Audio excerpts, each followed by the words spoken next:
If I go to see my doctor and he or she writes a prescription for me, what should I be asking? What kind of questions should I be asking? What are all the side effects? Okay, there you go. And don't be satisfied with 3 or 4, because every drug has dozens, scores of adverse effects. Many of them are uncommon, but even the ones that only happen in 1% of the time, you probably deserve to know that. Because there are scores and scores of side effects. Odds are you're going to have 1 or 2 or 3 or 4 of them, and you need to be forewarned.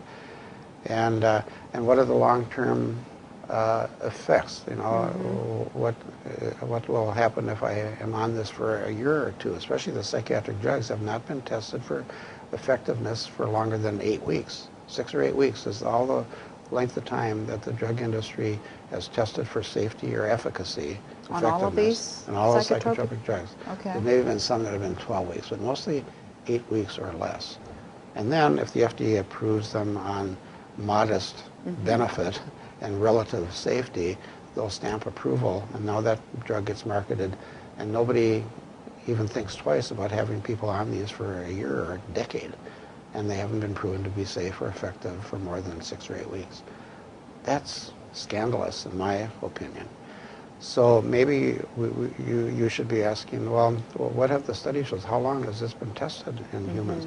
Has it been tested in combination with the other drug I'm taking? What about the rat studies and the combination of two? He'll have to admit that he doesn't know, she or he doesn't know, or that he'll say that hasn't been tested. And that's the truth.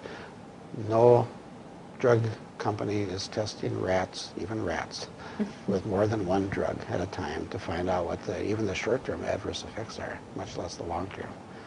And when elderly people are on average of 6, you know, many of them, there are many more than that, there's no safety studies that show that that's safe. You know, what are the adverse effects? We don't know.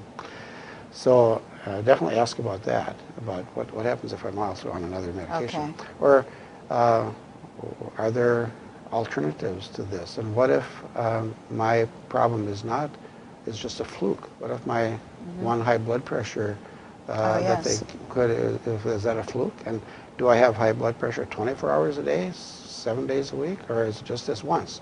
And if it's just this once, why am I being prescribed a drug for something that is transient? In the psychiatric drug, what if I'm just sad because my dog died? You know, do I need an antidepressant the rest of my life? That's absurd. It's absurd. And if he hasn't asked about that, then he should have. We should, you know, what about, you know, I mentioned this before, the rape at 16 has a lot to do with the depression at age 40. And if you're not making that connection, the doctor's missing something there. And so is Paxil a treatment for the rape at age 16? No. Psychotherapy is going to deal with that. And all the nutritional approaches and that sort of thing too. So before we accept a drug, we need to find out what are the safer, less costly alternatives. And what if, and how new the drug is, you know, how much experience is there? One of the important things in Prozac Backlash, Joseph Glenn-Mullen talks about every miracle drug that eventually turned to be banned was touted as a miracle drug for the first 10 years. It was a miracle drug, and Prozac was a miracle drug.